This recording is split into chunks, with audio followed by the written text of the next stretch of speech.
Wicked for Good. It's having its biggest previews of the industry's like of all films this year, 2025. I didn't think it. I know there's still more films to come this year, obviously, So I think Avatar is probably gonna dethrone them, but this is big. Why don't you take us into Well, I this? mean, look, it's a $30 million preview. Almost I said 31. John said that this movie wouldn't make $1 billion yesterday, and I was it yesterday or the day before, and I said no, no, no. I think it absolutely has the potential to do that. Mm-hmm. Because look, people love Wicked, and they love this franchise. And what happens is, when you have a first film that makes a lot of money and people love it, and then you have time for them to have caught up with it on cable or VOD or on physical media, wherever they've caught up with it, the audience expands exponentially because the people that didn't go see it in the theater have now seen it, and they don't want to wait.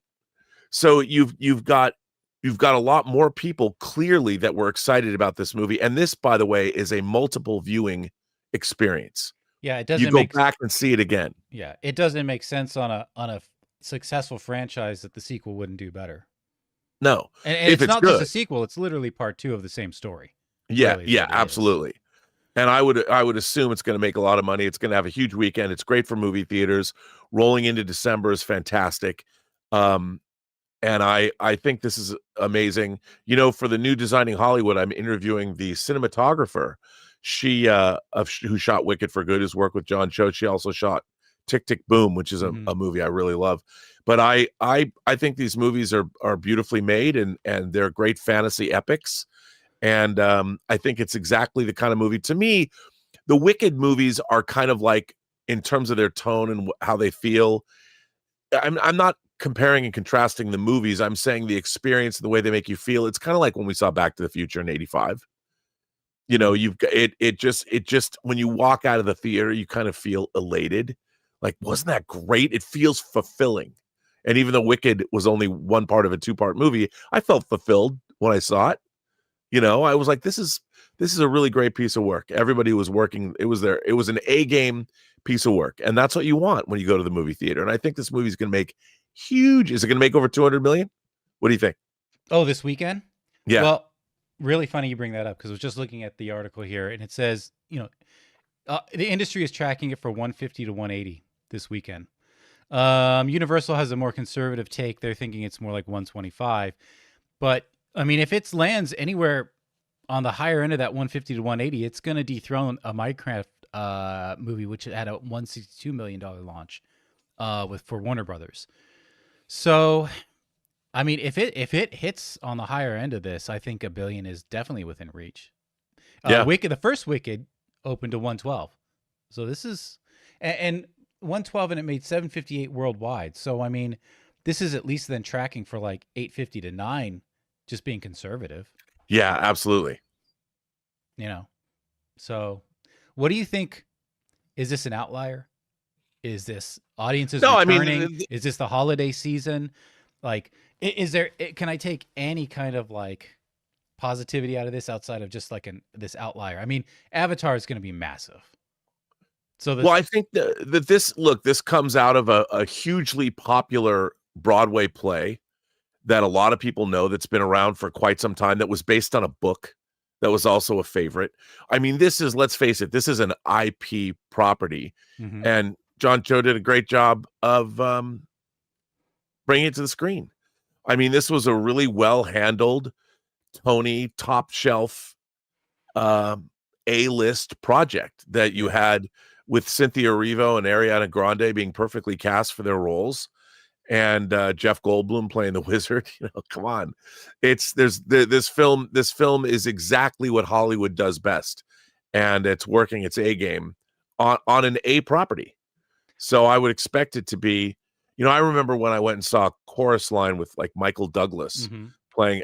I was surprised. I'd seen the play when I was a kid, and I really liked it because it dealt with subject matter I was perhaps a little too young to experience, but I didn't like it very much. I thought, the play was better.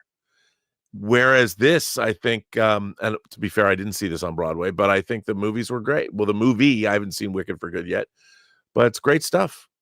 So it makes sense. This is what Well, Hollywood does best. I think And maybe the stories are out there. I looked it up briefly, and all it mentioned was the filmed Broadway musical of Hamilton, which was on Disney Plus, and they did release. But I just wouldn't be surprised if we get a live action film of Hamilton after this. You know? Right. Somebody goes and does it. Yeah. But that can be hit and miss because you have In the Heights, and that didn't do particularly well. Although I did West love Side Story did.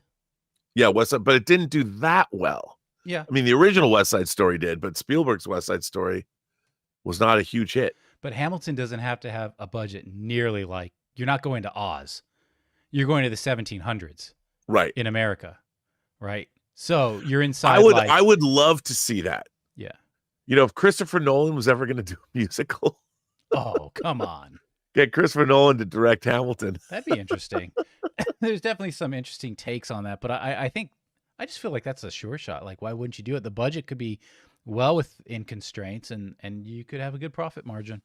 I'm sure it's already in the works, though. Obviously, I just couldn't tell from my research if it was. Guys, we want to take a second to thank the sponsor of today's video, Zapier. One of the biggest game changers of the past year has been AI. But let's be real, just talking about AI doesn't actually make your day any more productive. What does make it more productive is finding tools to put AI to work for you. And that's where Zapier comes in. Zapier is the easiest way to take AI and plug it directly into the apps and processes that you're already using every day. No IT bottlenecks, no complexity, just results. For me, it's been about saving time on repetitive stuff so I can focus on the work that matters and I actually enjoy. And it's not just me. Over 3.4 million companies are already using Zapier to streamline everything from sales and marketing to IT and HR. With their AI orchestration platform, you can connect top AI models like ChatGPT or Claude right into the apps you already use. So whether it's automatically enriching leads, coaching your sales team, or even resolving IT tickets, Zapier makes it simple. Guys, join the 3.4 million companies already automating with Zapier and transform how you work with Zapier and AI. Get started for free by visiting zapier.com/Campea. That's zapier.com/Campea.